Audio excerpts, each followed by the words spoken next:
Can the Nashville Predators soon say here, kitty, kitty, kitty, to Alex Debrincat? Preds are reportedly interested in talking with the Ottawa Senators forward, but what would it take to get him to Nashville? We'll talk about it today on the Locked On Predators podcast. Your Locked On Predators, your daily podcast on the Nashville Predators. Part of the Locked On Podcast Network, your team every day.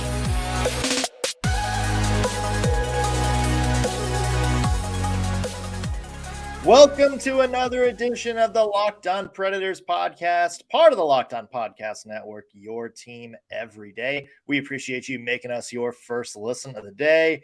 And a special hello to all you loyal Locked On Pred heads out there, you everydayers who join us every single episode. We're happy to have you on board. I'm Nick Morgan. I'm a writer at Penalty Box Radio, and I have a partner in crime. You do. I'm Ann Kimmel. I'm a writer at InsideThePreds.com. Also want to mention today's episode is brought to you by Gametime. Download the Gametime app, create an account, and use code LOCKEDONNHL for $20 off your first purchase. Stanley Cup Finals Game 3 tonight. It has been a wild series so far, filled with lots of drama, and one thing I think both of us maybe take some umbrage with. We're going to talk about that in just a little bit coming up today. But first, Dan, let's talk about the big talk around Smashville, which is Stanley Cup Finals not over yet, but we're already full on in off-season trade rumor news. Yesterday, we talked about UC Saros. Today, it's apparently the Predators interested in Alex Debrincat.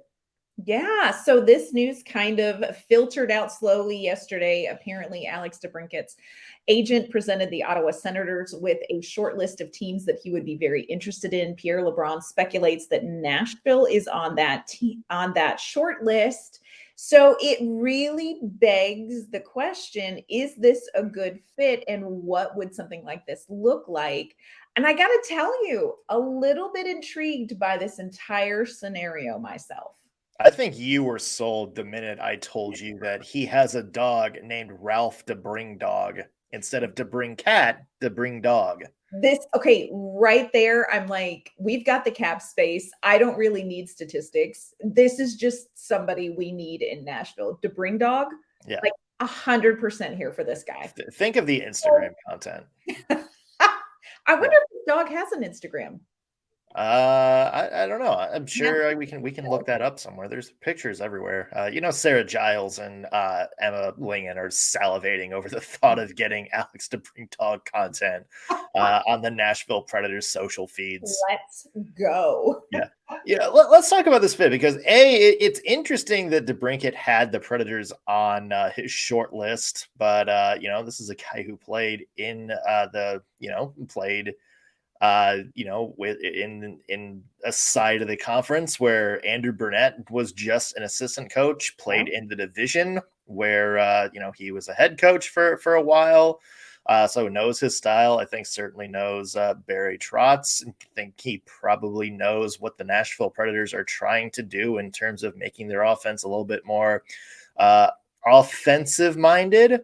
There's certainly some other teams out there like, the Detroit Red Wings. A lot of people are linking him to that team because he has a lot of experience playing in that area. Mm-hmm. To me, and I'm curious to see what the ask is for the Ottawa Senators. Right. And you have to look at what do the Ottawa Senators need right now, because they're sort of in this win now mode. They've got a pretty solid core group, mm-hmm. but what do they need to just kind of get over that next hump? And it looks like kind of a defensive piece and dramatic pause, maybe a goaltender. Yeah, that's maybe the main sticking point for the Ottawa Senators right now. And it's interesting you mentioned because they could go in a number of different directions here. The Senators kind of sold out, as you mentioned, to go into win now mode. Barring anything changing this year, this will be the second year in a row they haven't had a first round pick. Both years would be lottery picks. They got guys like Jacob Chikrin recently for a first rounder. They brought, Debrincat in for the first rounder last year. They've invested money in Claude Giroux. So, they're in win now mode and they have some prospects. So it's interesting to know, losing Debrincat, would they go okay, we have enough up front already. We have some young guys. Do we feel confident in those enough that we can ask for just a bevy of picks and maybe a prospect coming down the line? Or do they go, okay, screw it, we're all in a winning now, we need a piece that's going to help us win now? Do they go, we need Luke Evangelista? Do they go, we need Phil Tomasino to make this happen? Or, as you mentioned, and as our friend Ross from the Locked On Senators podcast mentioned on Twitter, do they say the one missing piece we have had for a very long time has been goaltending? This conversation starts with UC Saros. Oof. Now, this is a tough one. We talked yesterday quite a bit about UC Saros as a trade piece.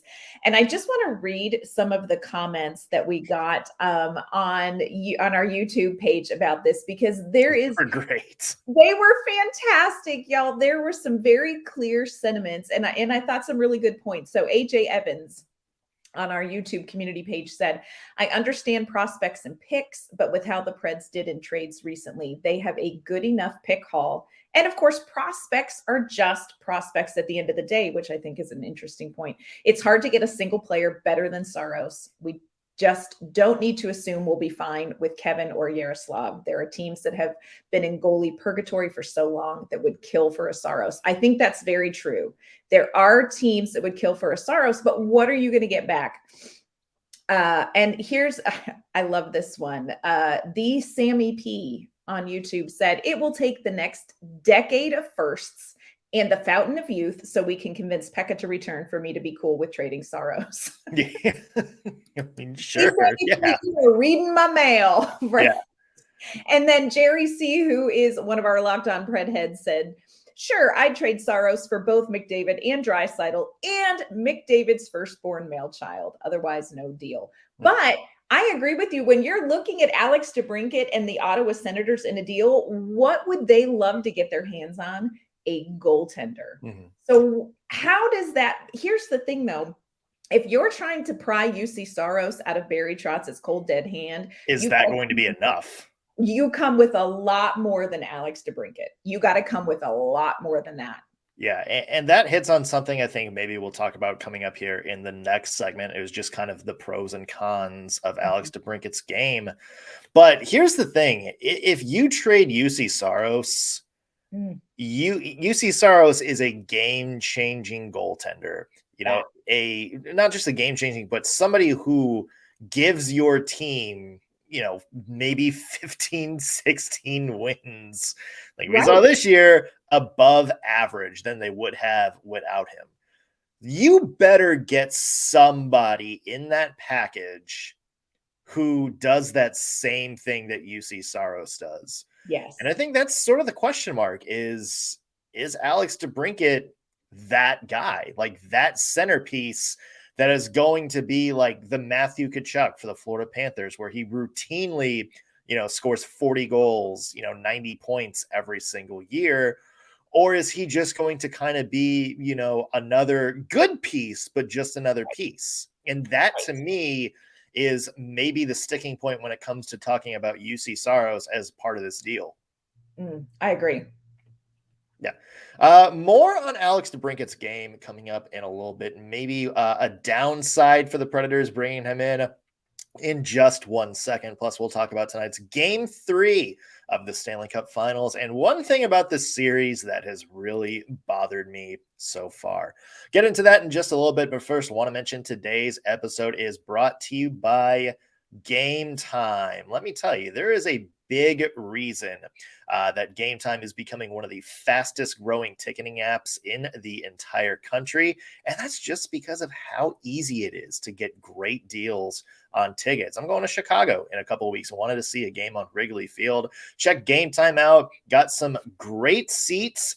I wound up, comparing prices on places like StubHub and MLB.com. Found out that Gametime for the same seats, about $15 to $20 cheaper. And I got tickets of the seats, so I know exactly what my view was going to be. Very excited about this. And that's what Gametime does. It takes the stress out of buying tickets. They have flash deals and last minute tickets on plenty of events, everything from sports to music to comedy and theater. And they have killer deals on last minute deals. So you don't have to buy months in advance. You can get great deals right up to the day of your event. And as I mentioned, the lowest price guaranteed, event cancellation, job protection, and loss. If you find tickets in the same section and row on another site for less, Gametime will credit you 110% of the difference. Again, this is exactly the reason why a lot of people are choosing Gametime as the fastest growing ticketing app in the country. So try it yourself. Go to Gametime or download the Gametime app. Use code LOCKEDONNHL for $20 off your first purchase. Again, that is code LOCKEDONNHL for $20 off your first purchase.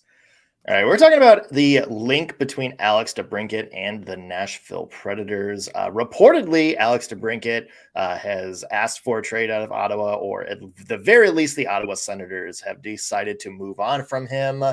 And apparently, the Nashville Predators were on Alex Debrincat's short list of teams that he would accept a trade to. So let's look at his year last year, Ann, because I think this is maybe something a lot of people mention. First off, good year, 27 goals, 39 assists, 66 points. The goals and assists alone would have made him Nashville's leader in both of those categories. So there's something to have in mind. I think the one thing that maybe, talking to people in Ottawa is that they were expecting a little bit more, I think, from Debrincat this year. Remember, this was a guy that had 41 goals on a very bad Chicago team 1 year ago, had 56 points in 52 games back in that, late start year, 41 goals back in 2019. So I think there is a little bit of a pause that, was that Alex Debrincat adjusting to a new team, kind of getting slow towards the end of the year, still trying to find his chemistry? Or is this a case of once you took Patrick Kane or Jonathan Toews away from Alex Debrincat, he goes from this elite scorer to, just the guy? Right. And I think you really have to weigh that out, because when you're looking at Alex Debrincat, you can't see, this is a guy who has had 240 plus goal seasons, didn't replicate that in Ottawa. What is the key there? And I think you're hitting on something. I think one of the things that you see when you look at Debrincat's game is that he really does need a setup guy. This is somebody who needs a good center. He's somebody who needs to be set up well. He can finish. And you and I have talked about hey, wouldn't it be great if Nashville had a consistent finisher? This is something that he can do, but he really does need a center with him. He needs somebody to kind of find him. The thing about Debrincat is he can find the smallest pockets in a defense and capitalize on them. What he needs is a guy to get him the puck there.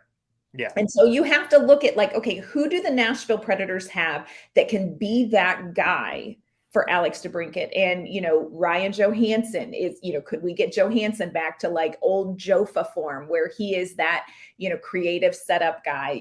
You look at Tommy Novak. Tommy Novak could find people this past season really well. The one that I like the best, though, and this is who I would want to see him start out with, would be Cody Glass. Yeah. A couple reasons. Cody Glass, first of all, I think is hitting his stride. I think he is very good at finding people in space. The other thing is he covers a little bit of the backside of Alex Debrincat's game that maybe isn't so great, and that's his two-way game. Yeah. Alex Debrincat, not so much on the two-way game. He was second to last on the Senators in plus minus.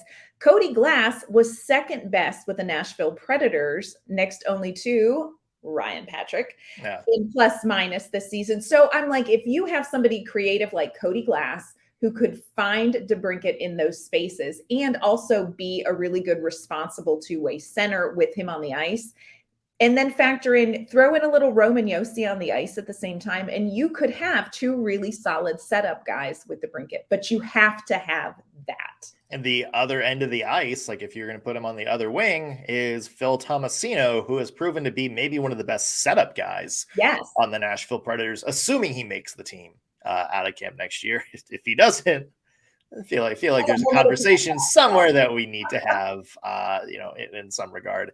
Yeah, I mean, there's certainly pieces there for the Nashville Predators that I think would make you fit. I think here's my only thing, because you mentioned he historically does best when he's got a really good player helping set him up. And I get it. Like that's, par for the course for a lot of NHL players. True. I just think if you're going to take a big swing that maybe includes, a top prospect ready to play right now, maybe includes UC Saros, I don't think that's the type of guy that you need back. Like you need a guy who is a game changer, like a guy that it doesn't matter if you're playing next to Philip Forsberg and Matt Duchene,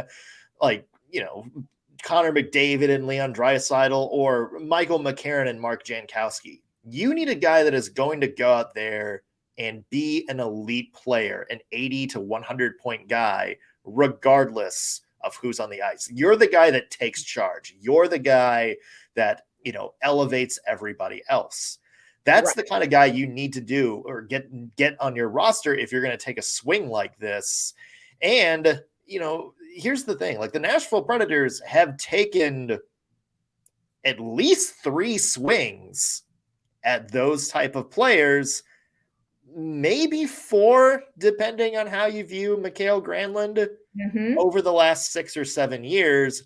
2 of them have contracts still on the books at a price that maybe is not equal to the value. 1 got bought out 3 years after signed, and 1 just got traded away to a very unhappy team. Yeah. So, the Nashville Predators can't afford to miss again. Absolutely. And that's my bottom line, Anne, is if the Nashville Predators trade some of these assets they've piled up, they trade UC Saros, arguably maybe a top 3 goalie in the NHL right now. And if DeBrincat's your centerpiece, you better be damn sure that he is the guy that is changing your franchise, that is changing your offense, that is getting 100 points every single season, or 40 goals or 50 goals or whatever it is. You better make damn sure that he is that guy, that centerpiece, because if he's not, the Predators just took a big step back. Even if he's just a 60-point-a-year guy, you're basically in the same situation you are right now. You've got to get that home run. Yeah. And there's a list of reasons why he would be super intriguing here offensively, power play. But I agree with you. When you look at advanced stats, what you are getting from a statistical standpoint is you're getting another Philip Forsberg. That's kind of, you're getting that type of player. And we have a Philip Forsberg. Yeah. Would it be great to end up with like a Duchene, Forsberg, DeBrincat 40 goals, 340 goal scorers? Yes. But is that really enough? Is that really enough? And I agree with you, especially if UC Saros is somehow going to be a part of any sort of a trade. You need the elite. You need the top of the league kind of guy. And I'm not sure that DeBrincat could do enough to offset the loss.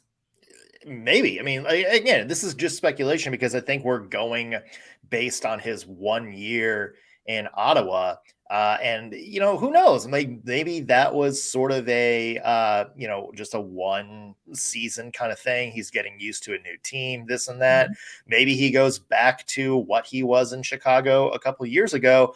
I just don't think we know yet. And we may not know until we see more of his game post Blackhawks. And that is, kind of a big risk for the Nashville Predators to take. like I said, you better be absolutely sure about him. You better talk to Andrew Burdett and know exactly how he is going to use him on the ice, because this is, going to be a big risk. And, the Predators have been bitten by some big risks here lately. They can't afford another one, or else, they're going to go into a tailspin. Yep, I agree. Absolutely. Especially if there is any sort of mention of UC Saros, you've got to absolutely be sure you're going to get the better end of that deal. And that's a big ask if UC Saros is involved. Yeah. Speaking of big asks, the Florida Panthers have to win 4 of the next 5 games to win the Stanley Cup. Can they do it? We'll talk about tonight's Game 3 of the Stanley Cup Finals and one big thing that has been plaguing the finals so far. First, want to let you know today's episode is brought to you by our great friends at Birddogs. So if you're looking for a great pair of shorts to wear this summer, you need to check out Birddogs. If look and comfort matter to you, look no further than these amazing shorts and pants that Birddogs sells. So Birddogs have a stretch khaki shorts, and they are designed to fit slimmer through the thigh and leg, and they give you a truly sculpted look. They're also made of cloud knit fabric that looks just like that old stiff khaki that your other shorts are made out of, but it has a stretch that makes them comfortable to move around in. So how do I know that Birddogs are the best shorts out there? Well, they sent us a few free pair to try, and I gave them to the biggest critic I could find, my 18-year-old. He's already ordered some more. And look, he's a little bit of a tricky fit. Slimmer waist, bigger thighs, and these shorts fit him comfortably while looking cool. And look, this is the kid who made me cry when we were clothes shopping years ago. So huge bonus for Birddogs. This is a product that you're going to love. It's a win in this house. So if you want to check out the best shorts for comfort and fit and style, go to birddogs.com/LockedOnNHL to check out all of their amazing options. While you're there, enter promo code LockedOnNHL and you will receive a free Yeti style tumbler with your order. That's birddogs.com/LockedOnNHL and promo code LockedOnNHL for your free tumbler and the best shorts you'll wear all summer. You won't want to take your Birddogs off.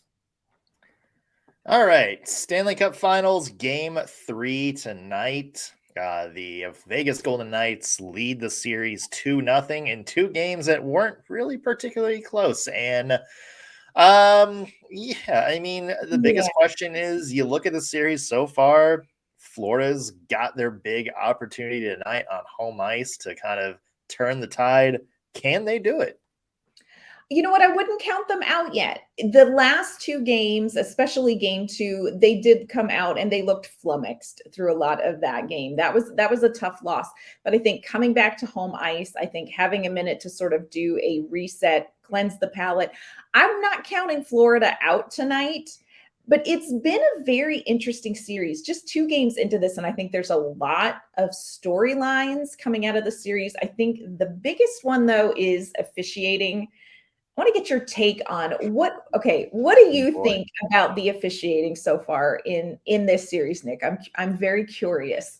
Here's the thing, and the officiating is not the reason the Florida Panthers are losing this series. Let's make that clear. Everything has gone wrong for Florida.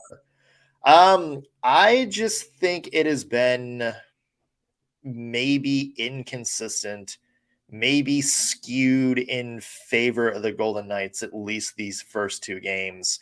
Here's the thing. We know what Florida's game is. Like guys like Matthew Tkachuk, our old buddy Nick Cousins out there, they're going to try to get under the other team's skin. Like they're going to check hard. They're going to do like little shots after the whistle and stuff like that. I think that the refs know that and are so focused in on watching for that they're not really seeing Vegas do the exact same thing. Like, I mean, if you think back to game 1, Adin Hill. Oh my gosh. Let's be clear. Adin Hill is having a great series for the Vegas Golden Knights. He's been statistically the best goaltender in this playoffs, even better than Sergei Bobrovsky, and that was coming in to the Stanley Cup Finals. But he has taken what should have been some easy penalties right in front of the ref that went uncalled. Yeah. I mean, we had like the blocker to the back of the head in game one. We have seen that same play called a match penalty during the regular season. I don't know if they would call that in the Stanley Cup Finals. I mean, I'm sure they would let a little things go, but the fact that, that's not a penalty, the player turns around and retaliates, and then that player is the one that gets the call. Right. What are you doing here? And then, there's the other thing, like, there's like a little bump and stuff, but then he gives like a big slash to the player. And I can't remember who it was. I can't remember if it was Kachuk or Cousins or somebody else, but, just kind of, a little bit bumping the net, not like crashing the net or anything, but, some contact in front of the ice. Aiden Hill goes and just like whacks him, in front of the ref. And, that's not called, but you see like that same type of Florida getting under their skin where, they come over and give somebody a face wash. That's immediately called. And you see, Matthew Tkachuk shoot, just knock a stick out of somebody's hand during a scrum, and it's a 10-minute misconduct. I think it's getting to the point where, the refs are in this series too much. Either let that stuff go, let this be like, okay, this is the Stanley Cup Finals, or call it both ways. Like, send somebody both off. Like, we know Kachuk is trying to get under the skin, but, at the end of the game, you saw Nicholas Hague on Vegas do kind of the same thing Kachuk did, where, he skates behind, a player that just made a hit and do like the little tap on the back of the leg, like back of the shin. What he's trying to do. He's trying to get under the Panthers' skin and have them be forced into another mistake, just like Kachuk was doing. So if you're going to make those kind of calls, make them both way, or don't call it at all. Yes. Like, let it be like, this is the finals. It's physical.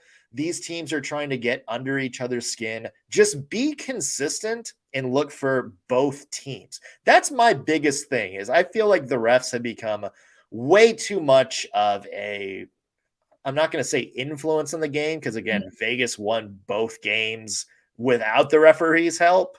Right. But I will say, like, it's a distraction to me. It feels very Tim Peel. Like, I wanted to get one early on Nashville. It feels a little like that. Like, there is this perception that we're going to have to sit on Florida because this is their style of play. So let's get on that early. And I agree with you. Aiden Hill, what in the flag nog, fella? Like, mind your goalie manners. Like, there is a code of conduct, written or unwritten, for goalie behavior. And he's just kind of doing his own thing. So I've been really surprised by that. And I agree with you. Vegas has won these games regardless of the goaltending or regardless of the officiating. But it feels like they're really honing in. Like I said, it feels very Tim Peel towards Florida. I will say this. I am very excited to get back to Florida, to have this game in Florida, because whoever runs that goal horn for Vegas, y'all, you're too aggressive. You're too aggressive. It literally is like, did they pass out and fall onto the goal horn button? Because it continues to go. It's too much, y'all. It's too much in Vegas. I went to a game there back in December, and they only scored one goal. They were playing the Bruins that day. And I was like checking my watch, and I was like, it feels like they should have stopped this by now. It's gone on for like 20 seconds. It does. I'm literally like, is somebody okay? Are they okay? Like, wrap it up. So it's too much. So I'm excited to get back to Florida. I hope that there's a reset for the Panthers in this game. I'd like to see them kind of get back into it. But I agree with you. Let's keep an eye on the officiating, because it's not been a storyline changer, but it's definitely been something to watch. Yeah. And again, Florida's game is that kind of hockey. It's get under the people's skin. It's forecheck hard. It's kind of force you into like a frustration mistake. And that's just not what Vegas does. Like, Vegas is a very well-composed team. They've kind of just laughed in the face when the Panthers have tried to do that to them this season. They'll give it right back, and then they have the talent to go out and score a clutch goal. So I do think we'll see how this happens because, going to Florida, that crowd is going to be super into it. Yeah. You get an early goal, maybe an early couple goals, and then maybe the tables turn a little bit. Then maybe, the Panthers are on the front foot. Maybe Vegas does, up the urgency and in turn maybe get a little frustrated. We see that happen a lot, especially when the series turns to the next thing. I just think talent level, Vegas is performing above what the Panthers are. And, what's been the X factor for the Panthers this entire playoffs? Sergei Bobrovsky has not been good the first couple of games. So this is going to be something that the Panthers are really going to have to kind of hone in and dig themselves out of. Predictions, Ann. Do you think the Panthers win tonight, or do you think Vegas goes up 3-0? I do think the Panthers can come back and win it tonight. I do. I'm with you. I think that the urgency is there. I think being at home is good. I think there is just a little bit of a palate cleanse to come back from Vegas. I do think Florida's going to win tonight. I think so too. I think we see at least 2-1, and then game 4 is, I think, just kind of the rubber match. This series, we've talked about the similarity to this year's Panthers and the 2017 Preds. Yeah. Remember, kind of a similar story in game 1 and 2 for the Predators. Just kind of a lot of luck went the other way. Pekka Rinne didn't really play his best. Preds kind of started getting frustrated, towards the end of game 2. And game 3 is where that series really took a turn. So very interested to see, maybe can the Panthers continue that 2017 parallel and get a win tonight? Yep. It'll be great to watch. Yeah. We'll chat a little bit more about it tomorrow on the Locked On Predators podcast. Until we get to that, though, Ann, where can people find your work? You can find my work online at InsideThePreds.com. You can find me on Twitter at ANK_Mama on Ice. You can find me at penaltyboxradio.com, on Twitter at _NSMorgan. Also, make sure to follow the podcast on Twitter as well, LO_Predators, so you get to stay up to date and chat with us during the off season. However you're listening to us, whether it's on your favorite podcasting platform or on YouTube, be sure to hit that subscribe button. Thank you, everybody, for making us your first listen of the day. We'll be back with a new episode tomorrow.